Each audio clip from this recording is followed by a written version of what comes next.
Bom dia, irmãos. Que a graça, a paz e a alegria que vem do Espírito Santo do Senhor possa encher o nosso coração nessa manhã. Amém? Amém. Que bênção. Eu queria abraçar todos que estão aqui presentes e, em especial, abraçar Cláudio e Socorro, que eu estou vendo aqui nos visitando. Que bênção ter vocês conosco, viu?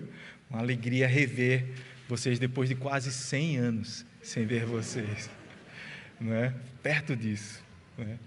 Deus abençoe vocês, essa família linda. Irmãos, hoje pela manhã nós vamos falar sobre humildade. E ninguém melhor para falar sobre humildade do que eu, né? A gente sempre brinca aqui sobre humildade aqui, pelo menos no grupo de louvor, né? Eu sempre digo que eu sou o mais humilde, né? Que eu ganhei o concurso franciscano de humildade. Aí fica uma disputa entre eu e Nino para ver, né, que Nino quer às vezes carregar as coisas, minhas coisas. Não, de jeito nenhum. Então, as pessoas podem ver e podem achar que eu não sou tão humilde, não é? Isso é uma brincadeira que é uma caricatura do que as pessoas podem imaginar ser humildade, que a humildade ela se manifesta de várias formas, né?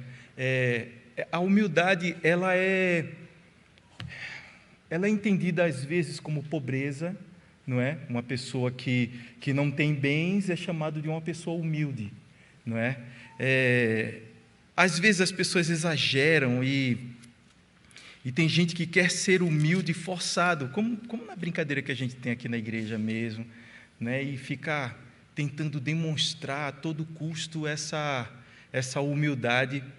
Pastores, eu vi pastores na televisão que subiram o monte carregando aqueles garrafões de água mineral de 20 litros, não é? E fazendo o sacrifício pela igreja, né? E aí todo mundo poderia comprar depois uma garrafinha com um pouquinho dessa água que ficou benta, depois que os pastores subiram lá o monte, né? E todo mundo filmando eles, aí filmou o pastor principal lá, suando, né? E depois ele botou o garrafão no chão, botou a mão nos quartos assim e fez. Rapaz, aquilo ali encheu os olhos da igreja, eu acho. Porque era uma manifestação de humildade para o Brasil inteiro ver, sabe? Uma assinatura, eu sou humilde, não é? Eu sou aquele que se dedica, que sacrifica em favor da igreja, mas não deixe de comprar a nossa garrafinha de água benta, né? Você vai, passa na sua casa e você vai ver que tudo vai ficar bem melhor para você.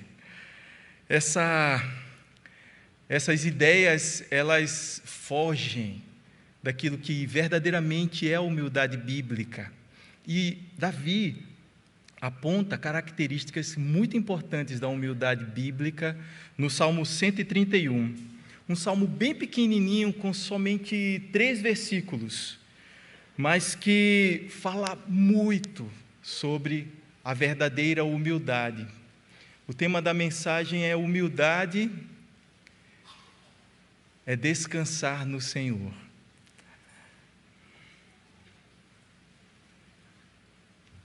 Salmo 131, eu queria que a igreja lesse junto comigo.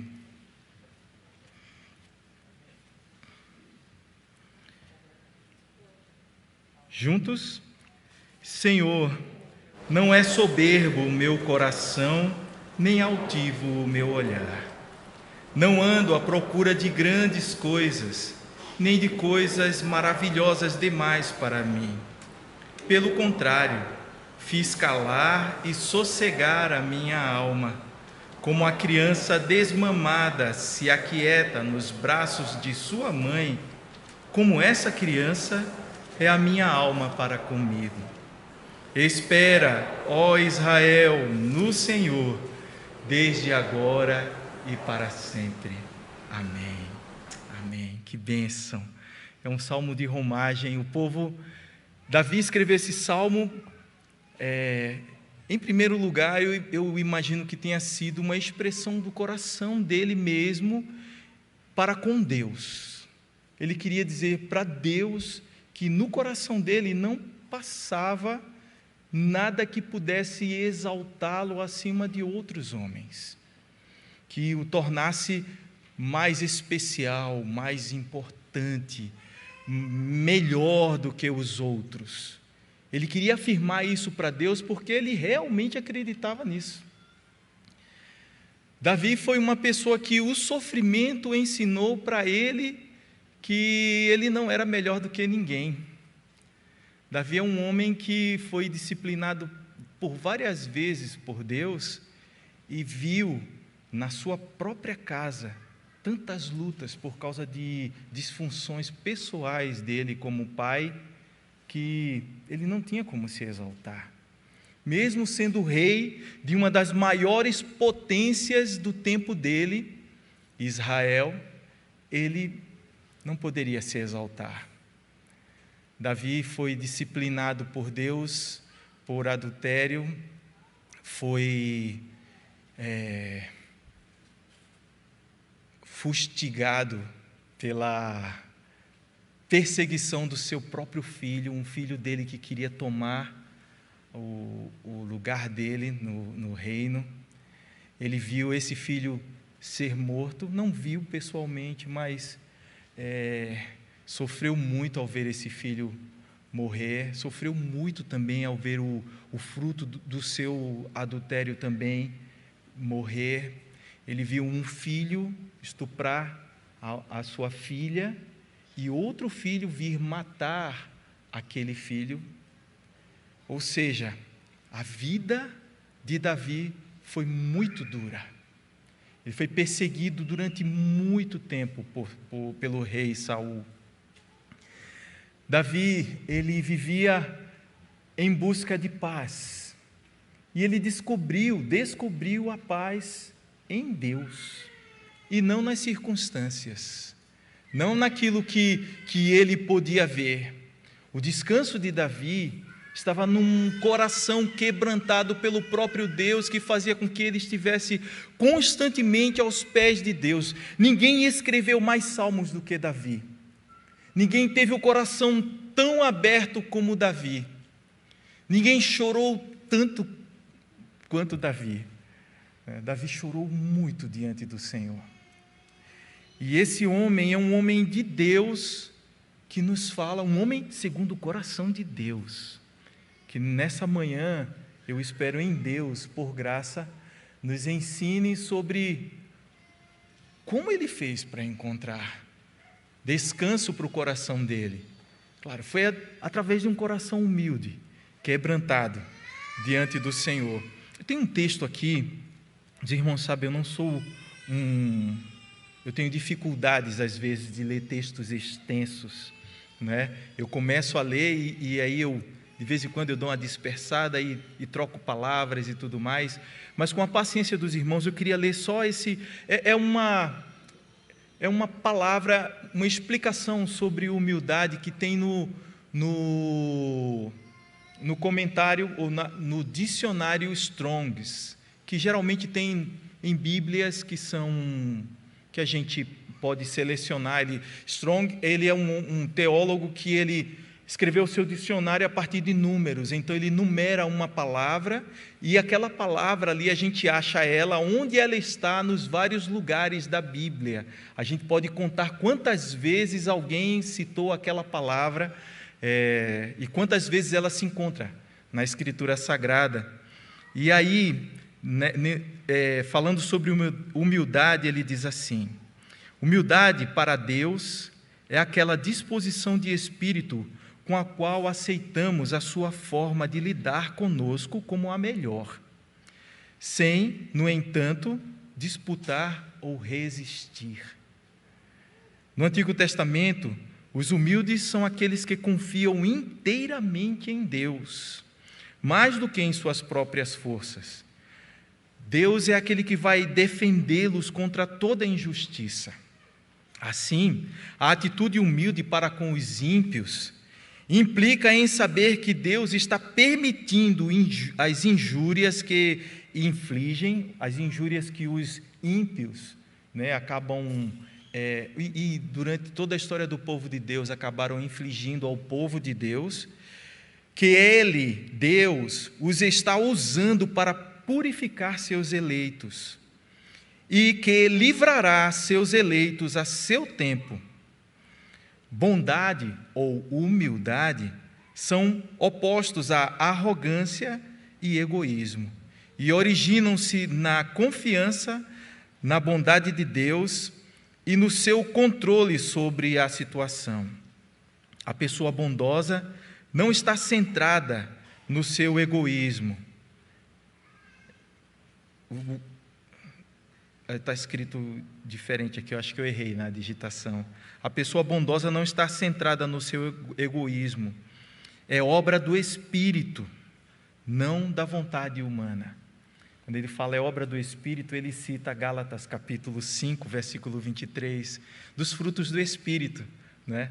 A nossa expectativa precisa ser essa, de que Deus faça uma obra na nossa vida que nos torne mais humildes. E quando a gente pensa que humildade é descansar em Deus, esse é o melhor texto para nos explicar isso. O salmista Davi, ele começa dizendo: Senhor, meu coração não é soberbo, nem o meu olhar é altivo. Só essas imagens já passam uma ideia do que poderia assediar o coração de um rei, de um homem poderoso sobre a terra. Davi faz afirmações contrárias ao assédio do seu coração. Ele está dizendo: olha, eu não me arrogo de nada, eu não tenho nenhum tipo de exaltação que eu esteja buscando por ser rei. Ele fala, a segunda parte do versículo 1, não ando à procura de grandes coisas, nem de coisas maravilhosas demais para mim. Tudo isso ele está falando na perspectiva de alguém que está diante do Deus Todo-Poderoso, e que ele não precisava de nada, além daquilo que ele já tinha, porque ele, Davi, tinha o maior tesouro do universo, ele tinha a Deus, e diante de Deus, ele não via nada nele que pudesse ser vantajoso, nada nele que pudesse ser valoroso, nada dentro dele que pudesse trazer para ele um valor para além daquele valor que o real ser humano tem.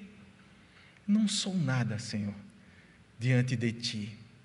Davi está falando com Deus e ao mesmo tempo ele registra, para que isso não seja apenas uma oração dele, que seja também a oração de todo o povo. E que testemunho poderoso é o testemunho de alguém que poderia se exaltar e que se humilha, não somente diante de Deus, mas também diante do povo. Imagina o povo lendo isso e dizendo assim: rapaz, olha o nosso rei, ele sabe quem é Deus, eu preciso saber então quem é Deus também. Eu preciso olhar para Deus como o meu maior tesouro, e essa é a essência da adoração, não é? Quem se enxerga pode adorar, porque alguém que não se enxerga acaba falando bobagens, acaba se achando melhor do que os outros, ou pelo menos achando que merece alguma coisa de Deus. Pode chegar diante de Deus no momento de luta, de tribulação e dizer assim: Senhor, por que eu? Por que isso acontecendo comigo? Por que comigo isso? Em outras palavras, essa pessoa está dizendo assim: Senhor, eu sou tão bom, e o Senhor está fazendo isso comigo? Faz isso com quem é mau, faz isso com quem não presta, eu presto. E essa é a essência também daquilo que a gente comumente chama de baixa autoestima, não é? A baixa autoestima é alguém que diz assim: não sou nada mesmo, eu não mereço nada mesmo e tudo mais. A gente acha que isso é baixa autoestima, né? Mas a atitude da pessoa de se sentir para baixo e tudo mais, na realidade é uma revolta do coração que diz assim: isso não deveria estar acontecendo comigo. Como eu não sou nada mesmo, né? É como se eu dissesse lá na minha casa: aqui ninguém me ouve, mas eu sou um Zé Ninguém aqui nessa casa. Ou seja, no fundo, aquilo que a gente chama de baixa autoestima é uma autoestima altíssima, que a pessoa não aceita ser humilhado e por isso está mal, porque se aceitasse, seria feliz em ser humilhado, seria feliz em estar por baixo de todos, mas a gente não aceita isso e por isso fica mal. Isso não é baixa autoestima. Quando a gente afirma: Senhor, Tu és tudo na minha vida e eu não sou nada, a gente está aceitando exatamente quem não somos, ou quem nós somos. Diante de Deus, nós não somos nada, não diante do coração de Deus, que nos faz valer mais do que o mundo inteiro. Tem um cântico que ele fala exatamente isso. Senhor, eu queria pedir a ajuda de Joabe, cadê ele? Meu amado mano Joabe. Ele afirma exatamente isso. E quando nós cantamos esse cântico, geralmente é no início da adoração, quando nós chegamos diante de Deus e vamos afirmar na adoração quem é Deus. Em primeiro lugar, a gente olha para a gente e diz assim: Senhor, eu não sou nada diante do Teu poder. É só o maior, não é? Senhor, eu não sou nada diante do Teu poder, nem merecedor do Teu imenso amor, nem merecedor do Teu imenso amor. Através do Teu Filho tenho livre acesso a Ti, que me fez chegar aos Teus pés, me humilhar diante de Ti. Deixa o Teu rio, deixa o Teu rio passar em minha vida, vem curar minhas feridas, sarar as minhas dores. Livra-me, ó Deus, das cadeias que me prendem. Toca em minha alma, faz em mim o Teu querer, Senhor. Essa segunda parte do cântico, que afirma: deixa o Teu rio passar em minha vida, vem curar minhas feridas, tem tudo a ver com isso, com essas afirmações do salmista Davi. Senhor, o meu coração não se elevou, os meus olhos não se levantaram, eu não me exercito em grandes assuntos, nem em coisas maravilhosas demais para mim, ainda que eu seja o rei, eu não sou nada diante do Senhor. E isso vem de um coração cheio do Espírito, isso é fruto do Espírito. Porque naturalmente no meu coração há gritos de autoafirmação, há desejos de se encontrar, de ser chamado pelo mundo como alguém importante, como alguém relevante. Eu constantemente estou buscando isso, é como se fosse uma missão oculta minha, ser melhor do que eu sou verdadeiramente. Tem um livro de um pastor chamado Bill Hybels, que é Quem é Você Quando Ninguém Está Olhando? E ele fala que ele faz uma distinção entre reputação e caráter, né? Muita gente conhece esse cântico, esse livro. Ele fala assim, que reputação é o que as pessoas pensam de nós, e caráter é aquilo que nós verdadeiramente somos. Nós cultivamos reputação, nós cultivamos exterioridades, e muitas vezes nós perdemos o caráter no caminho.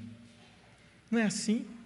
Tanta gente com um linguajar de crente e que no fundo está, na realidade, passando rasteira por aí, à torta e à direita, né?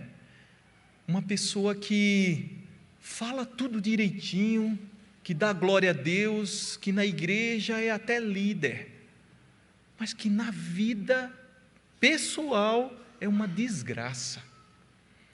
É aquele que pode ser pastor e não amar a esposa, que pode ser presbítero e ser caloteiro, que pode ser diácono, um oficial da igreja, e ser um péssimo empregado na sua empresa. É uma pessoa que vem para a igreja, tem seu nome no rol, mas que as pessoas ficam surpresas quando descobrem quem eles são.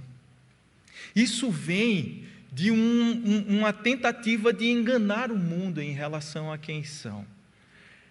A tentativa de passar uma ideia de que são pessoas maravilhosas, mas não cultivam isso na verdade, na vida devocional. A melhor forma de calar o meu coração é cultivar uma vida consistente com Deus. Davi fala assim, no versículo 2, pelo contrário, ao invés de buscar grandes coisas, de tentar demonstrar algum tipo de importância, eu fiz calar e sossegar a minha alma. Sabe os gritos do coração, aqueles gritos na alma de dizer assim, eu sou alguém, eu quero isso, eu quero aquilo, eu vou me afirmar a partir daquilo que eu faço. É uma coisa comum no mundo de hoje. No meio artístico, mesmo no meio artístico evangélico, a gente vê, eu vi um dia na televisão um programa de uma gravadora, e assim, tinha as estrelas daquela gravadora, que eram os cantores que cantavam lá, e aquele programa era um programa para promover aqueles irmãos, e aí o programa mostrava aqueles irmãos dando entrevistas sobre a vida espiritual deles, e mostrava eles andando na beira da praia, com uma roupa branca bem bonita, não é? E assim, eles falando quando compunham músicas, rapaz, Deus me deu essa música num momento maravilhoso, em que eu estava envolvido pelo Espírito dele, e assim, os irmãos, eles estavam realmente, sabe, assim, envolvidos com essa, aplicados, né, a demonstrar que eram realmente especiais, que mereciam estar dentro de estrelas. Isso é um clamor do coração. Quantas pessoas não já chegaram e já disseram assim, fulano não, doutor fulano, me respeite, você sabe com quem eu estou falando? Ou com quem você está falando? Né? Tem até a história de um rapaz que atendeu mal, um soldado que atendeu mal um general, né? Disse, o que é? O que é que você quer? Aí ele disse, como é que você me atende assim? Você sabe com quem você está falando? Aí ele disse, sei não, porque é o general fulano de tal. Aí esse soldado falou assim, ah é? E você sabe com quem você está falando? Aí o general disse, sei não, quem é você? Aí ele disse assim, ainda bem, aí desligou. Mas assim, quando nós pensamos em grito do coração, nós podemos olhar para esse texto e ver o salmista Davi, o rei Davi, dizendo, eu fiz calar e sossegar a minha alma. Esse grito, ele é antigo, mas eu consegui calá-lo. É um grito do Éden ainda, que o Sapricó, ele discerniu no meu coração, quando falou ao ouvido da mulher e do homem que estava ali pertinho, ouvindo tudo. Ele disse assim, olha, ele sabe que se vocês comerem do fruto dessa árvore, vocês serão como Deus, conhecedores do bem e do mal. como Deus. Aí o coração da gente hoje está assim: rapaz, as pessoas não estão me reconhecendo. Triste daquele pastor que fizer agradecimentos por nome e esquecer o nome de alguma pessoa. Né? Tem várias histórias assim de momentos em que o pastor vai fazer agradecimento e esquece. E aí tem a história de uma irmã que disse assim: quero ver ano que vem se vai ter bolo aqui nessa igreja. Né? Por quê? Esqueceu o nome dela. Não é? Vivemos assim. Ele disse assim: olha, eu fiz calar e sossegar a minha alma. A alma, ela descansa nesse reconhecimento de que não somos nada, porque descansa nos braços do Pai. A devoção ao Senhor, a vida com Deus, o andar com Deus, a vida consistente com o nosso Deus produz isto. Produz uma alma completamente rendida a Deus. E a segunda parte do texto fala assim: como uma criança desmamada se aquieta nos braços de sua mãe, como essa criança é a minha alma para comigo. Vê, imagina, essa é uma imagem que eu tenho bem vívida ainda na minha mente, não é? Quando os meus filhos terminavam de mamar, eu podia pegar o bracinho deles assim, levantar e soltar. Ele caía. Eles ficavam assim, ainda completamente satisfeitos, dormindo já nos braços da mãe. A imagem é essa, como essa criança que está completamente satisfeita por aquilo que recebeu. Davi fala: assim é a minha alma para comigo. Não existe nenhuma providência que aquela criança precise tomar. Nos braços da mãe ela tem tudo. Nos braços da mãe ela tem tudo o que ela precisa. Ela não precisa se preocupar se vai, quando fizer cocô, xixi, se ela vai ser limpa. Ela não precisa se preocupar com a hora, porque o tempo e a hora para todas as coisas, a mamãe está ali para resolver todas as coisas.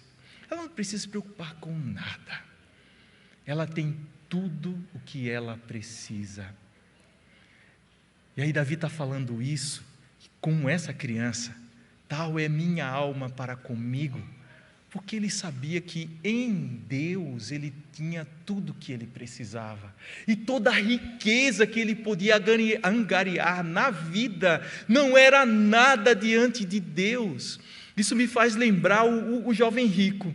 Em Marcos, no capítulo 10, versículo 17, um rapaz chega para Deus, um homem chega para Deus e pergunta assim: bom mestre, o que posso fazer para herdar a vida eterna?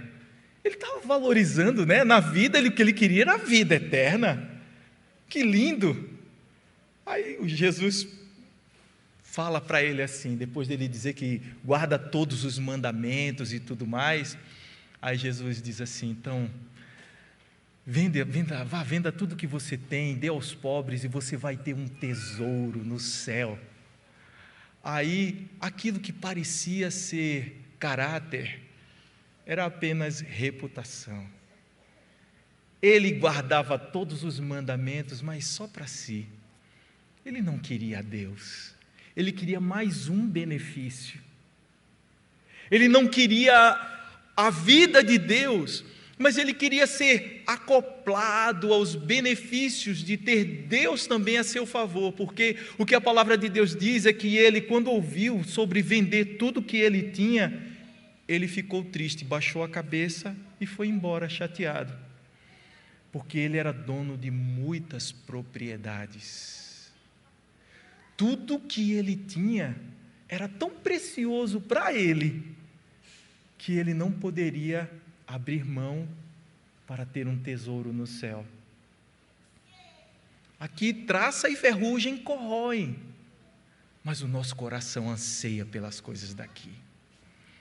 E é por isso que só o Espírito de Deus, para mover o nosso coração na direção contrária do nosso, que é a contrária da nossa natureza.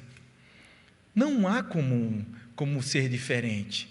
Se nós vivemos aqui no mundo e andamos, e a nossa realidade é somente essa daqui, nós vamos cair nesse engano.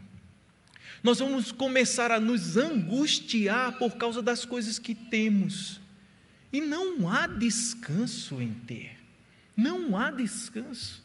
Ninguém descansa no seu próprio braço, nas suas providências. Nas minhas providências, o que eu encontro é mais preocupação. Quanto mais eu tenho, mais eu me angustio. Quanto mais eu tenho, mais eu penso que preciso.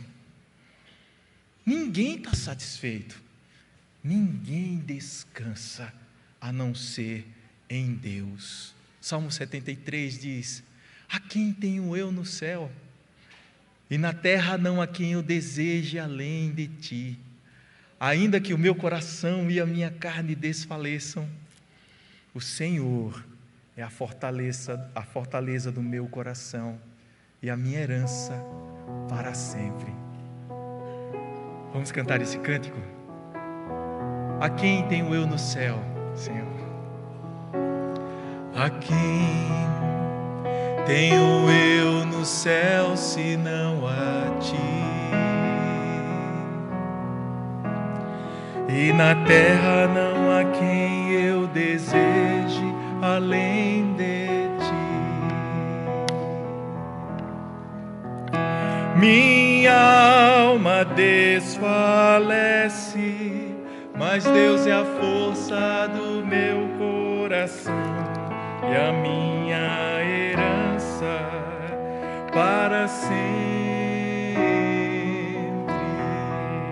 Minha alma desfalece, minha alma desfalece, mas Deus é a força do meu coração e a minha herança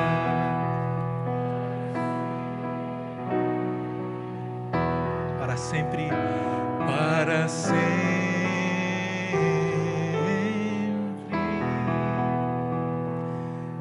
Descanso. E olha, como essa criança, Deus quer que nós descansemos nos seus braços. Isso tem a ver com o Shabat, porque próprio Deus, no sétimo dia, descansou de toda a sua obra. Mas ele descansou por quê? Porque ele ficava cansado? Não, ele não cansou de nada que ele fez. Ele descansou porque ele viu que tudo que ele fez era muito bom. Era bom, era perfeito. Tudo que é bom e perfeito vem do alto, descendo do Pai das luzes, em quem não há mudança e nem sombra de variação. Sabe por que eu não descanso?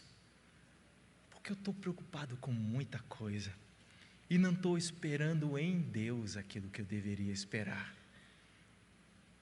Aí eu me canso. Aí mesmo no feriado, eu estou preocupado com quando o feriado terminar, com as coisas que eu tenho que fazer, com as coisas que eu preciso providenciar. Não há descanso. Não há descanso nisso. Mas há verdadeiro descanso em Deus. E aí Deus vai ensinando na vida que é Ele quem providencia tudo. É Ele quem providencia o meu banho. É Ele quem troca as minhas fraldas. É Ele quem me alimenta quando eu estou com fome, quando eu estou clamando para ser saciado. Só Ele pode fazer isso por mim. Só Ele e ninguém mais. O salmista então termina o salmo fazendo uma afirmação ou dando uma ordem. É uma ordem de Davi para todo o povo de Israel. Ele diz, vamos dizer juntos o último versículo do Salmo 131. Espera, ó Israel, no Senhor, desde agora e para sempre. Amém. Espera em Deus, espera no Senhor, espera sem desistir, né? Eita, eu nem tinha separado esse cântico. Não é? Eu vou te colocar numa fria. Então vem para cá e coloca Ré maior, Salmo.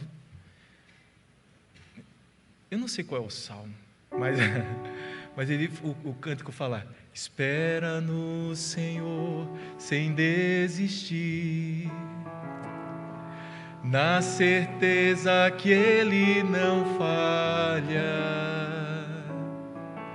tudo Ele já preparou. Seu amor nunca mudou. Espera no Senhor sem desistir. Seu amor nunca mudou. Foi uma fria mesmo, não é? Mas tudo bem, eu só vou cantar agora o que eu acertei. Espera no Senhor sem desistir. Existem camadas de reconhecimento na nossa vida. Existem coisas que nós falamos por falar. Nós dizemos bom dia, boa tarde, boa noite, mesmo que naquele momento a gente esteja desejando coisa nenhuma. É aquilo que nós chamamos de educação. Existe uma camada também mais profunda, mas ainda assim superficial em relação às nossas necessidades, que é a camada daquilo que a gente afirma e a gente até acredita como verdade, mas a gente não está comprometido com essa verdade.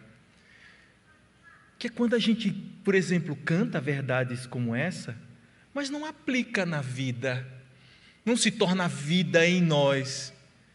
É apenas para cantar, é apenas para saber, é para dizer para os outros, mas não serve para mim, ou pelo menos eu não vivo isso. E é por isso que a gente tem que reforçar muito que aquilo que nós podemos ter de humildade, que produz em nós descanso, só vem de Deus, só vem do relacionamento, de um compromisso tal com tudo aquilo que vem de Deus, que a vida é tomada por isso.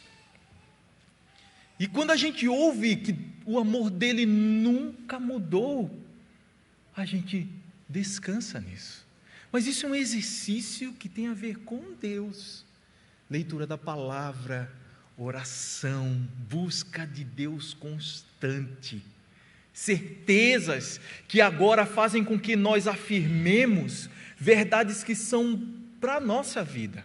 Eu creio, sinceramente creio, que muito do que nós cantamos não é aproveitado porque nós achamos que não precisamos aproveitar. É como se nada fosse palavra de Deus antes ou depois da pregação, só durante a pregação. O nosso alimento não está restrito à pregação.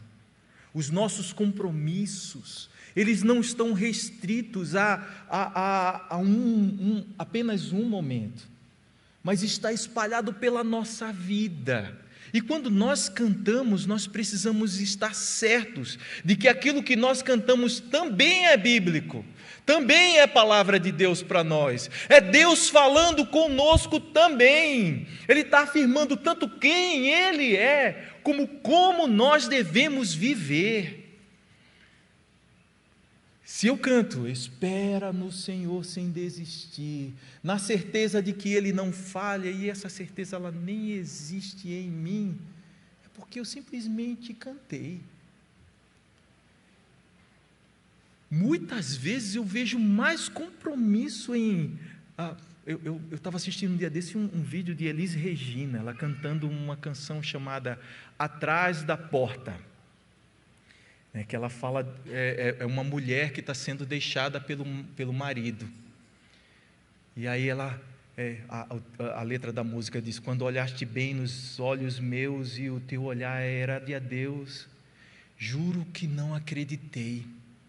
Eu te estranhei, me debrucei sobre o teu corpo e duvidei, e me arrastei te arranhei, me agarrei nos teus cabelos, no teu peito, teu pijama nos teus pés.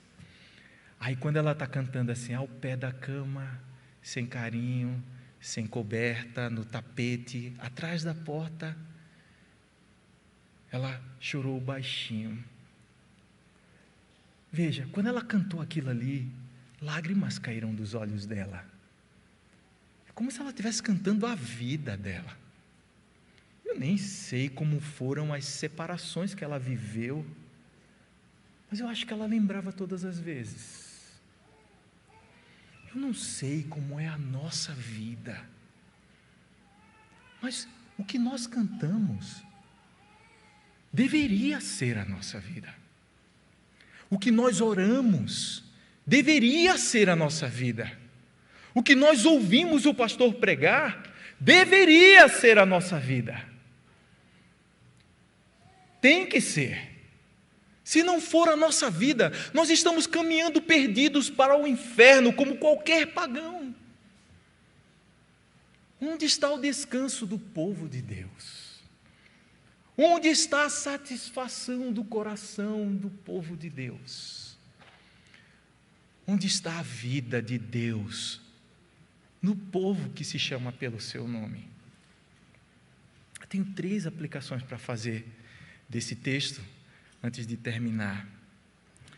Primeiro só a loucura do coração do homem pode fazê-lo buscar satisfação nas suas próprias conquistas. Não há descanso.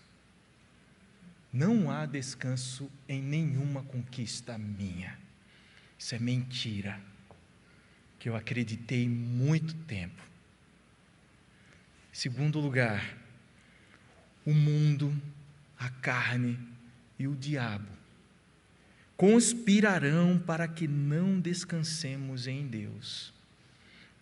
Tem um autor chamado Bill Mills, que escreveu, ele é um escritor maravilhoso, porque ele escreve sempre a partir da palavra, ele é um expositor bíblico. E aí ele acaba descobrindo coisas maravilhosas no texto bíblico. E quando ele está falando sobre Pedro, num livro dele chamado Terminando Bem o Ministério, está falando, é um livro para pastores e missionários, que fala sobre como enfrentar o burnout, ou até mesmo evitá-lo, que é uma coisa que ele até fala que em algum momento na vida as pressões vão despertar na gente algo parecido com isso. E ele consegue enxergar isso no ministério dos nossos antepassados, né, da Escritura Sagrada, falando sobre Pedro e a voluntariedade de Pedro, né? Todo mundo pode lhe abandonar, mas eu de jeito nenhum, aquela coisa dele, não, Senhor, de jeito nenhum, o Senhor não vai para a cruz, não, e não faça isso com você mesmo, tenha pena de você, essas coisas assim, dele querendo se afirmar com Jesus, dizendo assim, eu estou do teu lado, rapaz, levanta essa cabeça aí, Jesus, eu te defendo, qualquer coisa eu puxo a minha peixeira aqui e enfrento qualquer um. Ele fala uma frase que para mim foi marcante, ele diz assim, olha, a ilusão de Pedro sobre si mesmo era parte da estratégia do inimigo. É isso. É o mundo sempre afirmando ou tentando afirmar pessoas como melhores do que outras. É o sapricó soprando no meu ouvido e dizendo assim, Luciano, você é muito joia, você é muito capaz, você é realmente uma maravilha. Algumas pessoas não estão vendo, mostra para elas, Luciano, o quanto você é bom, constantemente. Isso é parte da estratégia dele, para roubar o meu coração. E em terceiro e último lugar, esperar em Deus não significa ter certeza de que Ele fará exatamente o que queremos, mas que o que Ele tem para nós é melhor. Nossa providência é insuficiente. Ser humilde é descansar no Senhor. Só para concluir, irmãos, nosso principal exemplo é o Senhor Jesus Cristo. A forma como Ele viveu aqui na terra, sendo humilde, obediente até a morte, e morte de cruz, deveria mover o nosso coração nessa direção. O Senhor Jesus é aquele que foge de tudo e de todos para ter tempo com Deus, vida consistente, devocional, e Ele era Deus, mas Ele sabia que aqui na terra, como homem, Ele não tinha nada mais importante, nada mais precioso, não havia nenhuma outra riqueza nesse mundo que Ele pudesse ter, e olhe que Ele foi oferecida como tentação, mas nada era mais importante do que estar aos pés do Senhor, do Deus Todo-Poderoso. Então que Deus, assim como o Senhor Jesus Cristo fez, que Deus nos faça também andar aos pés do Todo-Poderoso, fazendo calar a nossa alma, para que nós possamos viver verdadeiramente satisfeitos, para que a nossa humildade não seja fake, seja verdadeira, fruto do Espírito de Deus que habita em nós. Amém, igrejinha?